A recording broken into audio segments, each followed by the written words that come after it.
Hey financial warriors, welcome to the show. And Robinhood is the company that seems to be constantly screwing things up. They face over 50 lawsuits for halting trading of meme stocks. They messed up the launch of their first debit card because the account wasn't FDIC insured. And they even messed up their own IPO with the stock price way down. But anyway, they are now taking another stab at a debit card product. I think this is the third version of their debit card.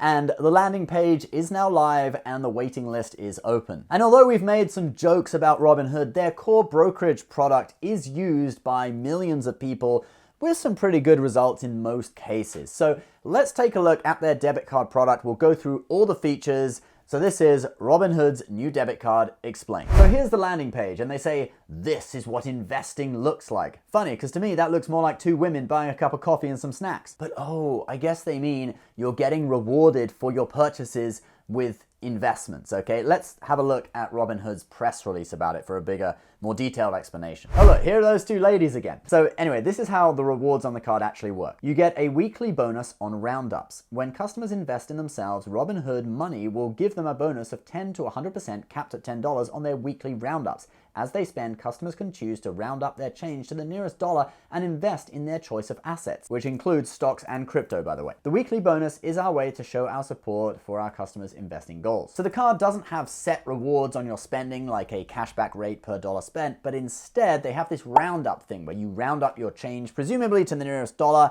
and then they will give you a additional bonus on that, and that whole chunk of money is then invested in stocks or crypto for you. But it's really not clear at this stage what the bonus on these roundups is going to be. It says 10 to 100%, which is a huge range, okay? So at a minimum, you'll be getting a 10% bonus. Maybe it'll be promotions, like sometimes it'll go high if you do roundups 1 week, or sometimes it'll be low.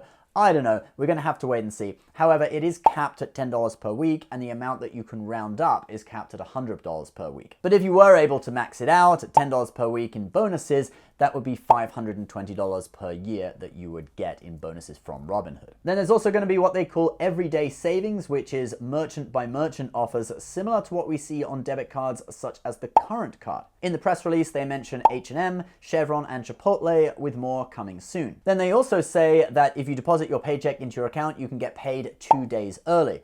Wait a minute, isn't that a feature of the current card too? Is this just a copy of the current debit card? All right, then another feature of the Robinhood debit card is that there are no fees. Here is their fee document. So there's no monthly fee, no ATM fees in network or out of network, no per purchase fee. Like, what, are they just making up fees now so they can put a $0 next to it? Like, I've never heard of a per purchase fee. Like, who would use a card like that anyway? One thing that is pretty useful though is no foreign transaction fees. But when you scroll down, they appear to contradict themselves by saying that there is actually a 3% fee for foreign transactions. So it's very unclear as to whether there is or isn't a foreign transaction fee. Also, with the no ATM fees for in or out of network, while they themselves don't charge a fee, that doesn't mean that ATMs won't charge a fee. Like, probably ATMs from banks won't, okay? And Robinhood won't charge a fee either, even if it's out of network. But if you go to one of those sketchy ATMs in like a bar or a casino, you know, the ones that charge like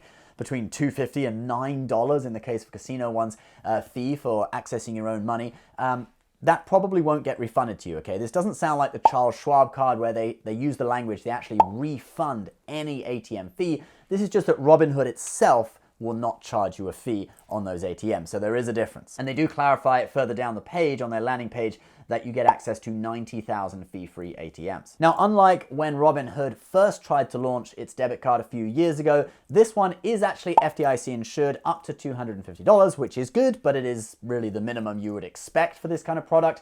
There is 24/7 phone support, which is actually pretty good. Plus, they're saying that you get MasterCard zero liability protection. But this is misleading because it makes you think that the protection will be as good as if you were using a credit card, but that is not the case. If you read their disclosures document, here is what they say.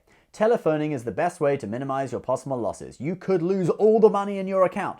If you tell us within 2 business days after you learn of the loss or theft of your card, you can lose no more than $50 if someone used your card without permission. Now you see why they're giving you 24/7 phone support. And this is really just the standard liability protection that all debit cards have under US law. This is not true zero liability protection, so it is pretty misleading. So guys, even though I have ended with some criticism, It's not really because this product is bad, it's more because Robinhood is being misleading and exaggerating the benefits, okay? Because it is a pretty standard debit card product at the end of the day. You can't really expect too much from a debit card. And I would say it's a pretty good product for someone who wants to round up their change to invest. It could be a good product for someone who can't get approved for a credit card, but they still want to get some sort of rewards from their spending, etc. And we'll have to see how good those merchant by merchant rewards are once the card is released, because they are still listed as coming soon. But there are other products out there that are pretty competitive. So we mentioned the current debit card, which has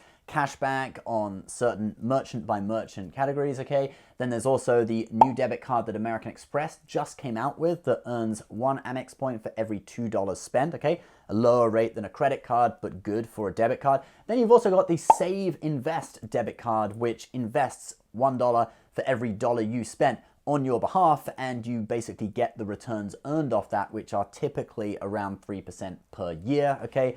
A little bit of a different product, but an investing debit card nonetheless. But the Robinhood card is kind of unique in the rounding up and then matching feature. So guys, if you want this card, you'll need to first sign up for Robinhood, and if you want to sign up for Robinhood, you can use my link below. You can get $5 worth of free stock. Alternatively, you may prefer the brokerage app Webull, and Webull, until the end of the month, they are actually having a really great promotion. It's 5 free stocks, and 3 of those free stocks will be valued at a minimum of $7 all the way up to $3,000 each. Luck of the draw what you get. So I'll put my link for Webull below, and that's for putting any amount of money. There's no, $100 minimum or anything. Any amount of money you put in their brokerage account, you will get those 5 free stocks. So links to all of that stuff below. Thank you guys so much for watching. It would really help me out if you shared this video on social media with your friends. Please subscribe if you're new, and we'll see you next time. Bye-bye.